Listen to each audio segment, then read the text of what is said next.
തലയണ മന്ത്രത്തിലും ഇപ്പോൾ ശ്രീകൃഷ്ണപുരത്തെ നക്ഷത്ര തിളക്കത്തിലും ഒക്കെ നമുക്കിത് കാണാം, ഈ ഒരു ഡിഡ്രോ ഇഫക്റ്റ്. എൻ്റെ കുറേ സുഹൃത്തുക്കളിലും റിലേറ്റീവ്സിലൊക്കെ ഞാൻ കണ്ടിരിക്കുന്നതാണ്, മിക്കവാറും അവർ വീട്ടിലേക്ക് ഒരു വണ്ടി വാങ്ങുന്നു ആദ്യം. അപ്പോൾ വാങ്ങുമ്പോൾ പൈസയെക്കുറിച്ച് ഓർത്തിട്ട് എപ്പോഴും ബേസ് വേരിയൻ്റ് വണ്ടി വാങ്ങും. പക്ഷേ പിന്നീട് പതുക്കെ അതിലേക്ക് പല കാര്യങ്ങളും കൂട്ടിച്ചേർക്കും. ഇൻഫോർടൈൻമെൻറ്റ് സിസ്റ്റമായി, റിവേഴ്സ് ക്യാമറയായി, സൺറൂഫായി, എന്തൊക്കെ ചെയ്യാൻ പറ്റുമോ അതൊക്കെ പിന്നീട് അഡീഷണൽ ആയിട്ട് ചെയ്യുവാണ്. അപ്പോൾ അൾട്ടിമേറ്റ്ലി വന്നു കഴിയുമ്പോഴത്തേക്കും വണ്ടിയുടെ ഒരു കുറച്ച് മിഡ് വേരിയൻറ്റിനേക്കാൾ കൂടുതൽ പൈസ പലപ്പോഴും അവർക്ക് ചിലവാക്കേണ്ടി വരുന്നു. അതെ.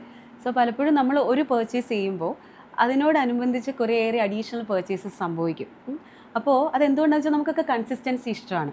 നമ്മുടെ ലൈഫിൻ്റെ ഒരു ഭാഗം അപ്ഗ്രേഡഡ് ആകുമ്പോൾ ഉടനെ തന്നെ ബാക്കിയുള്ള ഭാഗത്തോടെ അപ്ഗ്രേഡ് ചെയ്യണം എന്ന് നമുക്ക് തോന്നും. ബാക്കിയുള്ളതൊക്കെ അതിന് അത്ര ഫിറ്റ് ആവുന്നില്ല, ഒരു മിസ്മാച്ച് ആയിട്ട് നമുക്ക് ഫീൽ ചെയ്യും. അതുകൊണ്ടാണ് നമ്മളൊരു പെയിന്റ് അടിച്ചു കഴിഞ്ഞാൽ ഉടനെ നമുക്ക് ഫർണിച്ചർ മാറ്റണം എന്ന് തോന്നും. അല്ലെങ്കിൽ ഒരു സോഫ സെറ്റ് പുതിയത് മേടിച്ചാൽ ഉടനെ നമുക്ക് വാൾ ഡെക്കോർ മാറ്റണം എന്ന് തോന്നും. ഇപ്പോൾ സാർ പറഞ്ഞ പോലെ കാറ് മേടിച്ചാൽ പലപ്പോഴും ഒരു പോർച്ച് പുതിയത് പണിയണം എന്ന് തോന്നും. ഇനി ഇപ്പോൾ വെറുതെ ഇപ്പോൾ ഒരു പർച്ചേസ് എന്ന് കൺസിഡർ ചെയ്യാൻ പറ്റില്ലെങ്കിൽ പോലും ഇവനൊരു കല്യാണം നടന്നാൽ പോലും നമ്മൾ എന്തൊക്കെ മാറ്റങ്ങളാണ് ആ വീട്ടിൽ വരുത്തുക അല്ലേ? കിച്ചൺ റെനോവേഷൻ ആവും, ബെഡ്റൂം റെനോവേഷൻ ആവും, ഫർണിച്ചർ മാറ്റും, അങ്ങനെയൊക്കെ.